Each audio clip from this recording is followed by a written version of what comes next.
this alarm. It will continue to happen all day long until you suspend it, snooze it, or delete it, or indeed complete the item in question. Nice tip to have. Okay, let's look at how to customize tabs for all users. And you can see here that my GoldMine tabs, this seems to be a pretty short list of tabs, right? Not a lot going on. Let's log in as somebody else. Let me just check out my user list here. Oops. By the way, to look at your user list, go to Tools and then down to User Settings. I'm actually going to log in as Jim. I want to check out Jim's tabs. So I can go to File, Switch User. I'm just going to log in as Jim.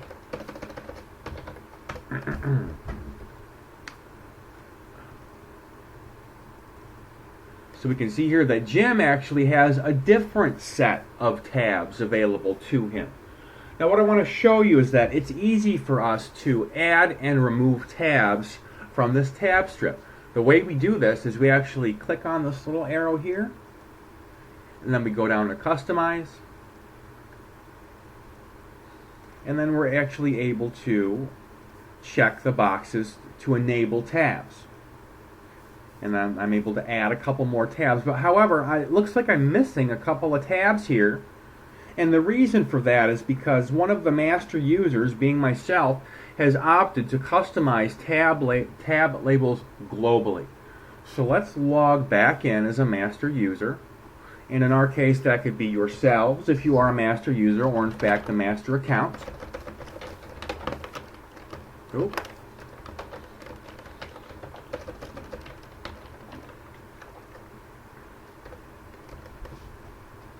Here's how we customize tabs for everybody. Again, I'm a master user.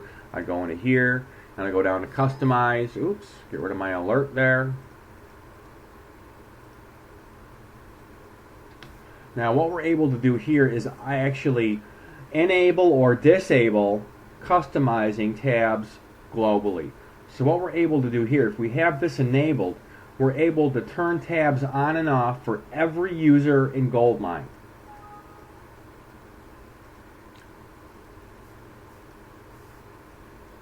So typically a lot of the tabs that are taken away are things like relationships, things like cases. We don't see the Notes tab used a lot anymore. We typically don't see the Summary tab turned on anymore. But I just want to show you guys that it's relatively easy to simplify the interface that people see with their GoldMine. And again, that is a per user setting unless you select this Customize Tab Labels globally.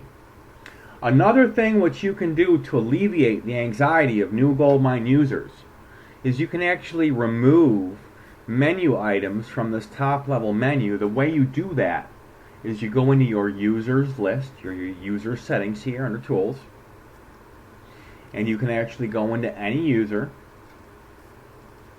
That was just a double click there. And then you go to their menu tab.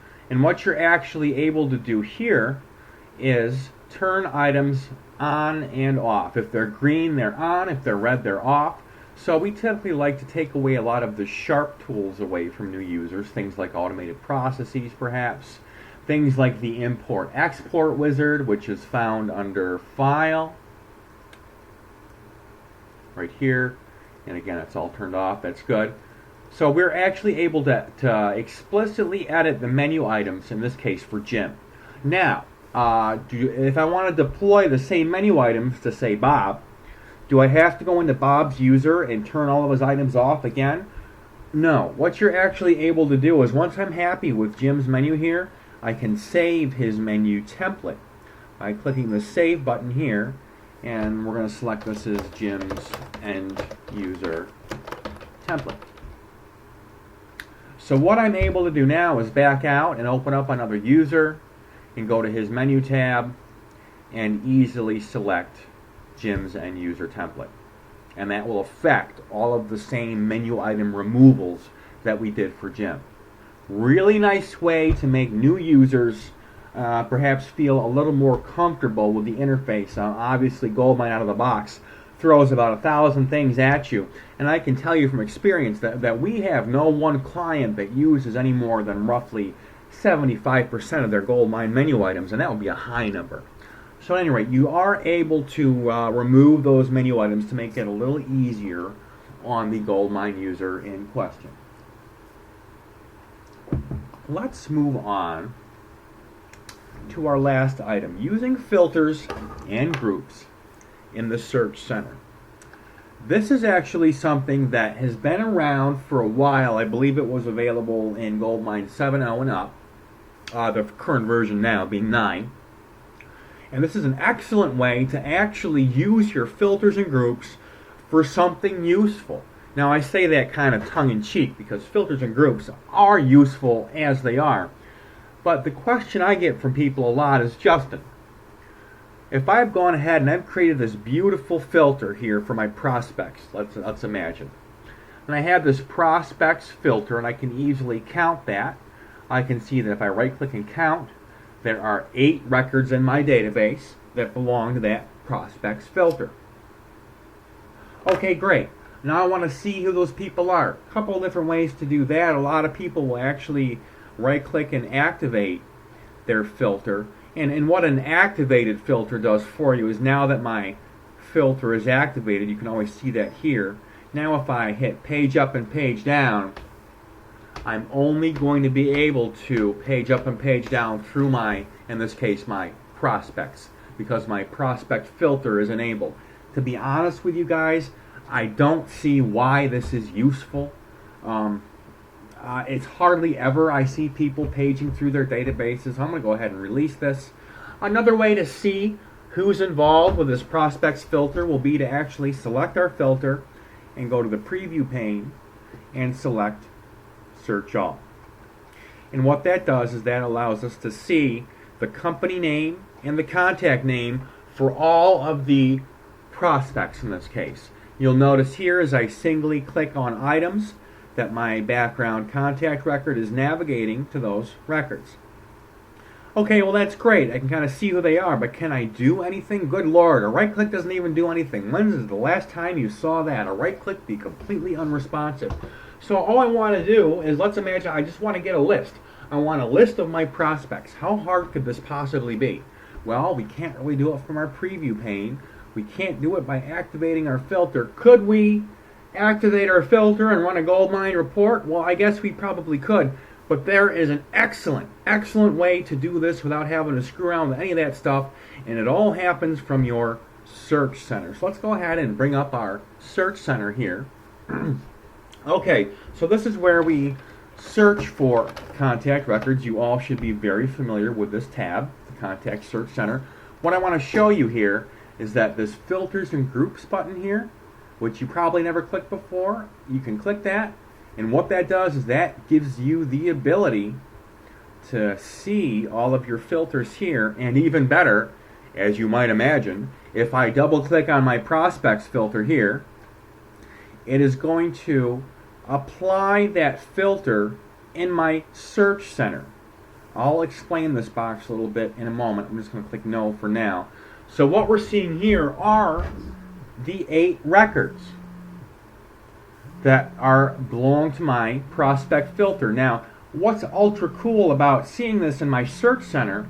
A couple different things. Well, the first thing is that I can see all of my other columns, whereas I was not able to see that in my Preview tab here in my Filters and Groups.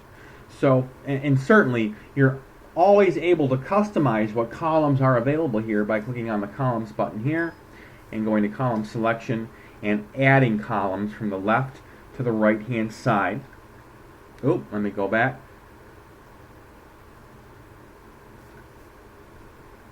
The other thing, and why I think this is really one of the coolest things in GoldMine, is that once I'm previewing a filter or a group within my Search Center, I can very easily right click, output to Excel.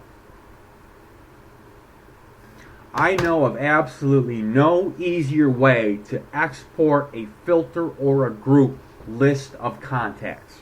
There is absolutely no easier way. The only caveat here, the only potential issue could be if your filter is returning, let's say 10,000 or more records, your Search Center might have a problem listing all of those records. In that case, we might have to actually use a report. But for simple filters, like a couple hundred or a couple thousand people, go ahead and open up your filters and groups button here, drill down to the appropriate filter or group, double click on it. When you do that, it's going to ask you, do you want to apply a limit against this, what's called is actually a power search. I'm going to recommend you just hit no. Now what that limit actually allows you to do, if I click yes, it actually lets you optimize the filter. Any of you who have used filters for a long time and are familiar with the optimization tab, it's kind of doing the same thing. You can provide a beginning limit and an ending limit. So perhaps if you had a extremely large filtered set of contacts, you could break them into, for instance, A through K, then J through Z, for example. I typically always click no.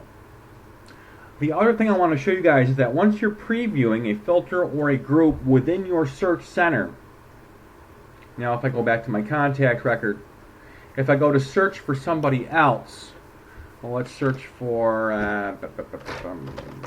if I search for everybody, which is what that % sign does for me, that's called a wildcard, I can only see the 8 records in my previewed filter. You can kind of see that in this tab. It says previewing.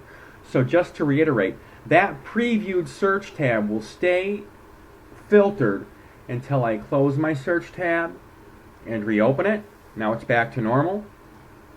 Or, let's go back and activate that filter again. Or I can always feel free to right click here and release preview.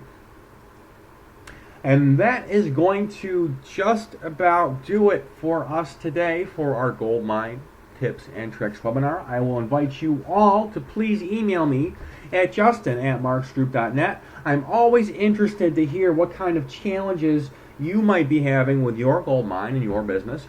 Or certainly, I'm always looking for that next batch of tips and tricks, so please feel free to hit me up. It's always a pleasure, and I'd like to thank you all for joining me, and to have an excellent day. Thanks.